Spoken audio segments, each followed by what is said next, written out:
for today's video. I would like to give a shout out to Amir3992 from YouTube. He commented on one of the posts asking for tips on how I lowered my idol, how I lowered my handicap, or from breaking 90 to breaking, hindi naman breaking 70, but breaking 80 or scoring around 70s. It got me thinking how I did it. Just a disclaimer, I'm not a professional. Never really had lessons, formal lessons, but I just went to YouTube, really got addicted to playing golf, and watched a few videos on how to improve, especially the short game. So the tip that I can share, or I'll be sharing with you now, is how I improved with putting. My realization when I was still starting, because I started really playing golf during the pandemic.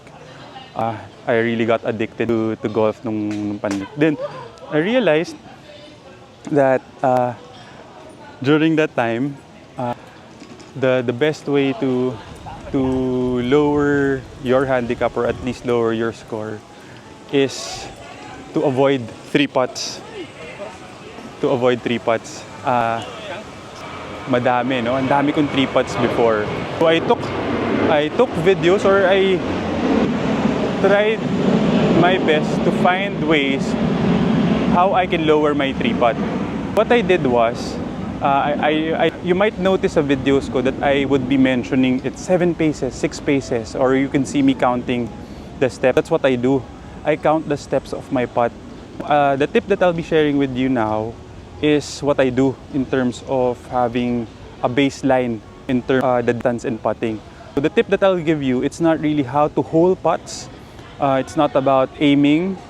Basically, you'll be doing the same technique that you're used to, but lessening the factor of just basing the distance of your putt sa feel.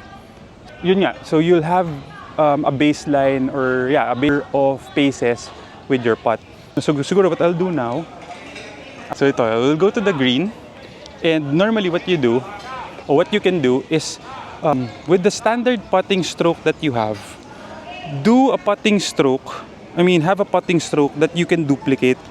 No, so the best way to do it, when I was starting experimenting with this, what you can do is, when you go to a golf course, especially if it's a new golf course, just drop 3, 4, 5 golf balls. Siguro I'll just do 4. Then what you do, not thinking of where you want to go, this is just trying to find out your baseline, no? Your normal stance, yung normal backstroke and follow through mo with the putt, that you can duplicate. The first ball, so normal stroke. Okay, don't look at where the golf ball is going, because you're not really after the direction. You're after knowing the baseline, or a standard putt that you can duplicate every time. Now, so do that with at least 4 golf balls. Yan.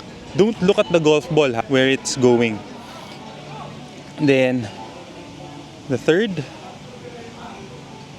just have a standard baseline, have a rhythm na you can duplicate every time. Same backstroke and same follow through. Then from there, after you hit, let's say 3, 4, 5 golf balls, you can check now. That's the time you look up. Then yung dispersion, you can check now. With your standard putt, you can count the paces now. 1, 2, 3, 4, 5. So with that backstroke and follow through, now I know na yung standard baseline ko of my putt is 5 paces. Now, knowing na yung area where I putted is slightly uphill, now I know when I putt here in this green, my standard baseline is 6 paces. So now what you can do is, if you have time to practice a two go-to putting strokes. Ako kasi I have 6 paces and for 10 paces. So whenever I land on the green, I would count now. So if it's 8 paces, so for example, I land on the green, I'll be putting. So it's 8 paces. I know now that my standard or my baseline putt na 6 paces would not be enough for an 8-paced putt. So what I'll do, I'll just add. Then with regards to having more than 10 paces, adjust mo na lang knowing on your baseline. So at least your second putt after your first putt would be more or less within the hole pa rin, no? So sobrang layo.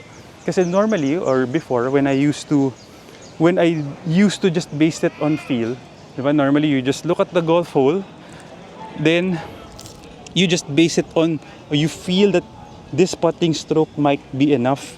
There's a lot of factors to that na you might putt na mapitik mo or masyadong mahina. But at least if you have a baseline, that's your go-to, diba? Regardless if it's uphill, downhill, you just adjust from your baseline.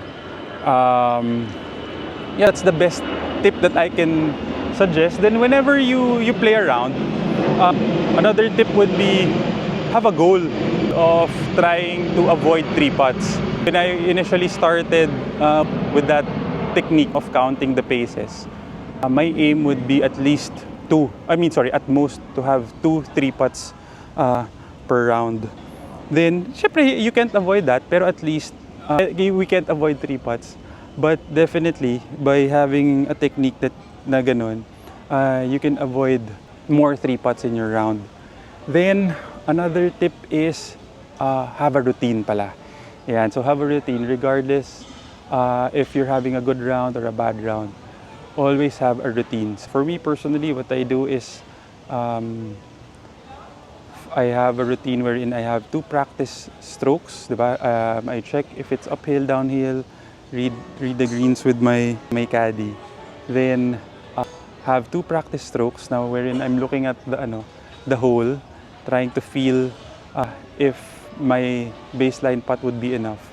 Then align the ball, then just trust your go-to, diba? Your go-to putt. So that's a technique that I can do. I can suggest.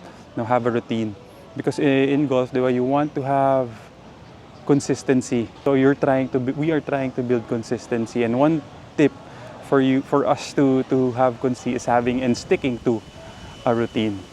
So thank you very much. If you like videos like this, please comment, or also if you have suggestions, if you have any requests on or tips that you want me to share, please comment, like, and also subscribe. So, nice shot, and see you at the fairways. Nice shot.